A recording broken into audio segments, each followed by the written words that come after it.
Bernard Généreux, réélu dans la nouvelle circonscription Côte-du-Sud, Rivière-du-Loup, Katascomique, Témiscouata. Saint-Pascal et Mont-Carmel unis pour protéger la rivière Kamouraska. Hommage aux travailleurs, bâtir des milieux de travail plus sécuritaires.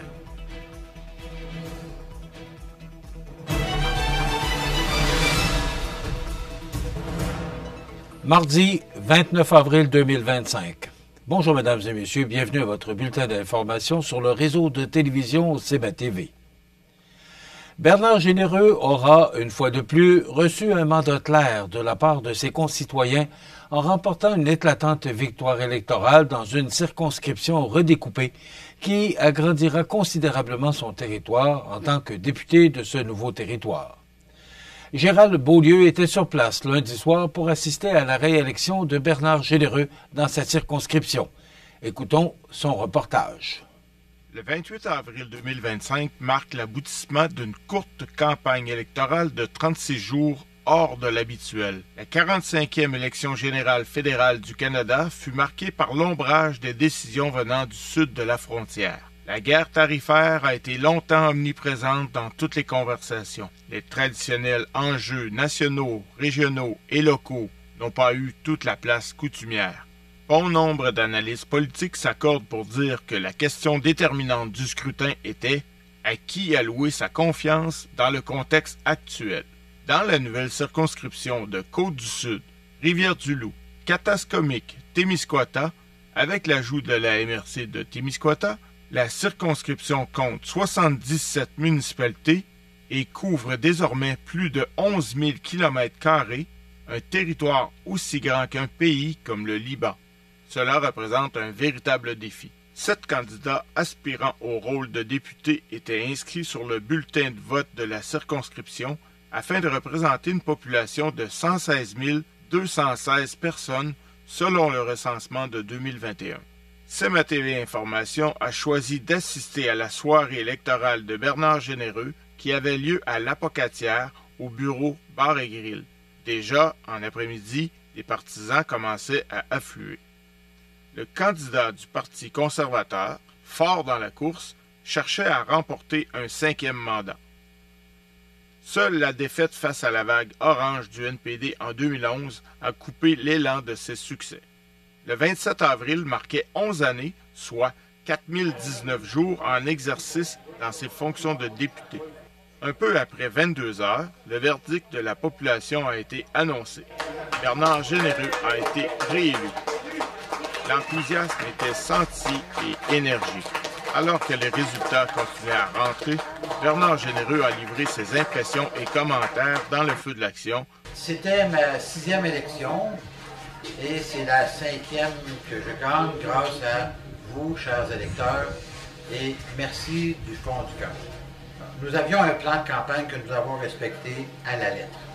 C'est-à-dire que nous étions pour voir dans les 35 jours 77 municipalités. Nous avons fait 9000 km en 35 jours et nous avons fait des milliers de portes. Je suis déçu que nous ne gagnions pas au national ce soir, parce que, évidemment, le président américain est venu troubler un peu la campagne électorale, pas juste un peu, mais beaucoup. Évidemment, je vais continuer à bien défendre les intérêts de notre région, bien évidemment, de représenter mon comté de la meilleure façon possible et de continuer, bien sûr, à offrir un service extraordinaire avec mon équipe auprès de la population, pour aller chercher le maximum pour le comté. C'était Gérald Beaulieu à l'Apocatière pour CBA TV Information.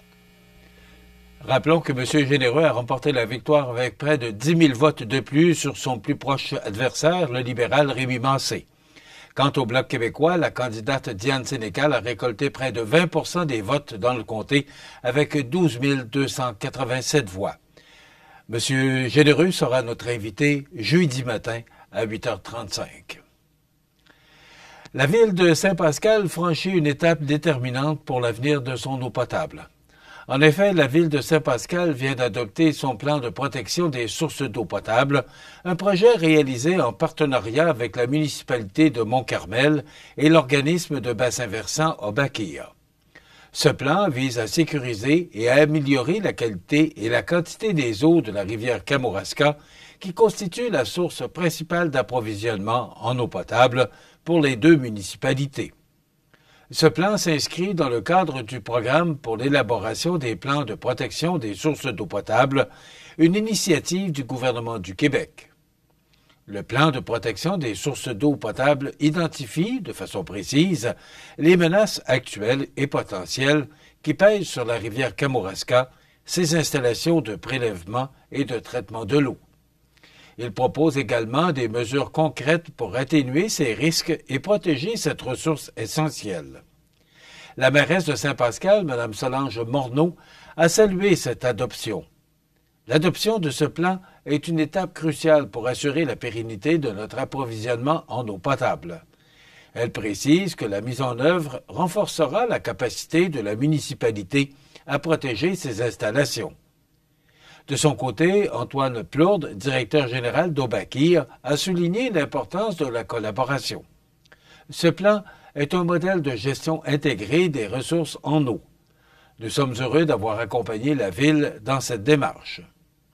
Parmi les premières actions prévues, notons la réalisation d'une étude hydrogéologique, l'évaluation de la conformité des installations septiques, la sensibilisation sur les passages à gué dans la rivière et une étude de bilan sédimentaire. Cette démarche illustre l'engagement de la Ville de Saint-Pascal envers la santé publique et la protection de ses infrastructures d'eau potable, essentielles à la qualité de vie de toute la communauté. La Ville de Saint-Pascal invite d'ailleurs ses concitoyens à consulter les détails du plan sur son site Internet. Un hommage aux travailleurs, bâtir des milieux de travail plus sécuritaires. On vous donne tous les détails après la pause. Le restaurant Pizzeria Porto Bellissimo, un incontournable à Saint-Jean-Port-Joli. Pizza débordante de garnitures, menus variés et abordables. Délicieux desserts avec des produits de grande qualité des gâteries de l'Ami. Porto Bellissimo et les gâteries de l'Ami, route de l'église à Saint-Jean-Port-Joli.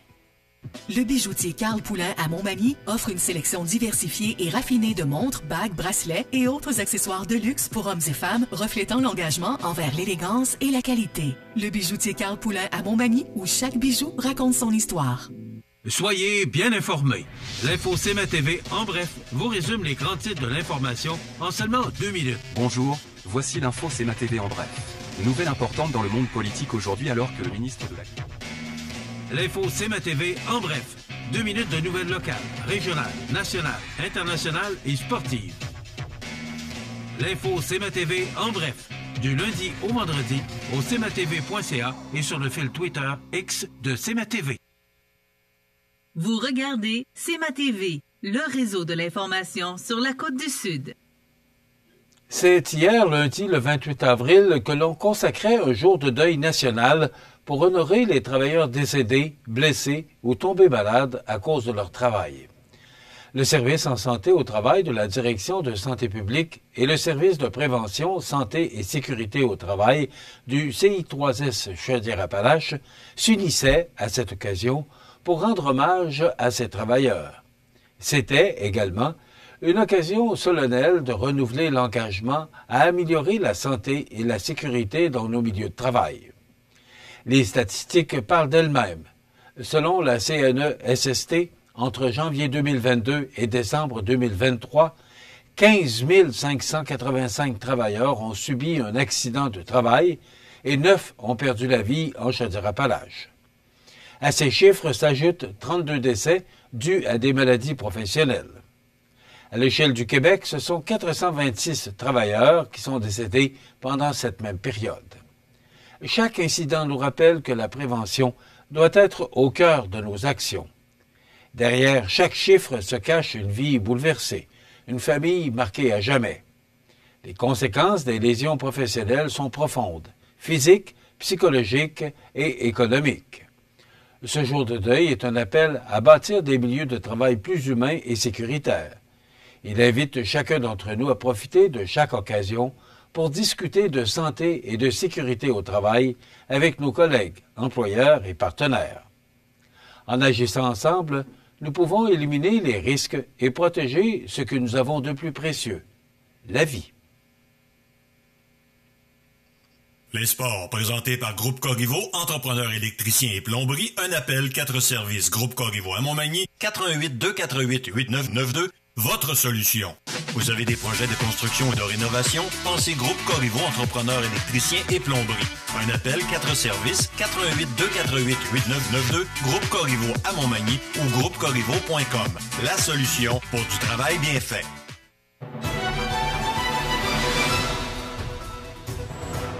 Au sport, c'est lors d'une conférence de presse tenue à l'école Sacré-Cœur de la Pocatière que l'équipe cycliste Premier Tech Prelco de Rivière-du-Loup a présenté son bilan de participation au Grand Défi Pierre Lavoie 2024. Pour une 10e année consécutive, les cyclistes Michel Morin et Sébastien Lévesque de Premier Tech, Rosalie Hainaut du Centre de service scolaire de Kamouraska Rivière-du-Loup, ainsi que Louis Breton et Simon Bernier de Prelco ont parcouru les quelques 1000 kilomètres de ce défi remarquable organisé dans la région de la capitale nationale et ses environs. Grâce à leur détermination, l'équipe a amassé la somme de 20 000 $, une générosité qui profitera directement aux écoles primaires Sacré-Cœur de la Pocatière, l'Alouette de Saint-Antonin et la Croisée de Rivière-du-Loup.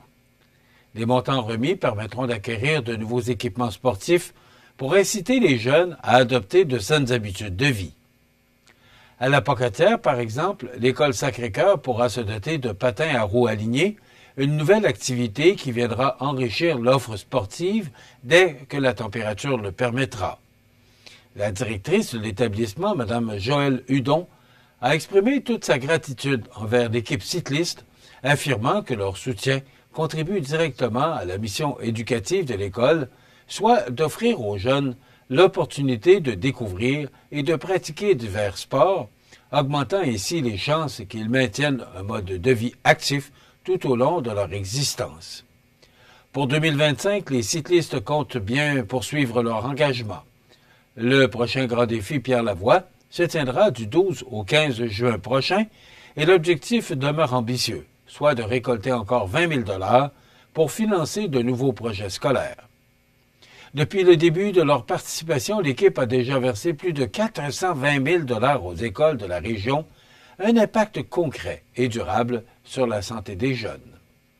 Comme l'a souligné Michel Morin, membre de l'équipe, voir un maximum de jeunes découvrir le plaisir de bouger est la plus grande fierté de leur démarche. Soulignons que ce succès repose non seulement sur l'appui généreux du milieu des affaires et des employés du Centre de service scolaire, mais aussi sur celui de toute la population. Les dons sont d'ailleurs toujours possibles via le site officiel du Grand Défi Pierre Lavoie.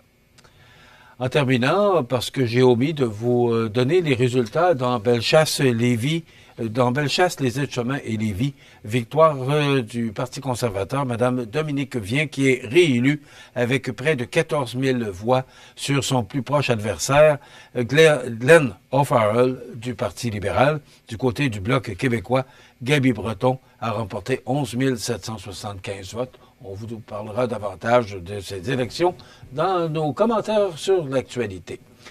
Voilà ce qui complète votre bulletin d'information de ce mardi 29 avril 2025. Dans un moment, les prévisions de la météo. Voilà, c'est tout pour l'instant. Bonne journée, mesdames, messieurs. Pour rejoindre la salle de nouvelles de CMA-TV, nouvelles au pluriel @cmatv.ca ou encore 88 241 13 13 poste 226.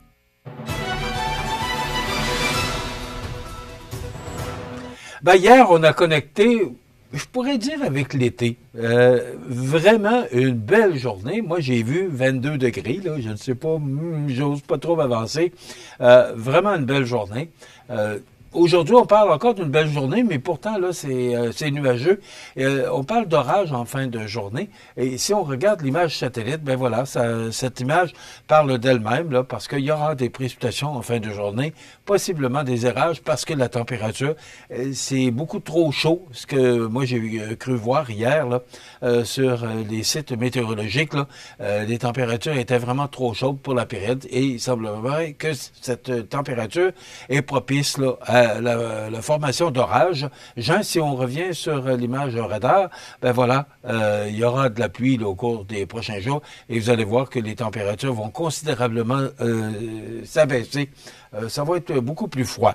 Donc, ça nous donne, en résumé pour aujourd'hui, du temps généralement ensoleillé, avec un ennuagement ce matin. C'est déjà commencé. 30% de probabilité d'averse en après-midi. Risque d'un orage en après-midi. Des vents devenant du sud-ouest à 30 km/h avec des rafales à 50 en mi-journée. Maximum quand même très confortable de 19 degrés. Ce soir, la nuit prochaine, des averses, risque d'un orage ce soir.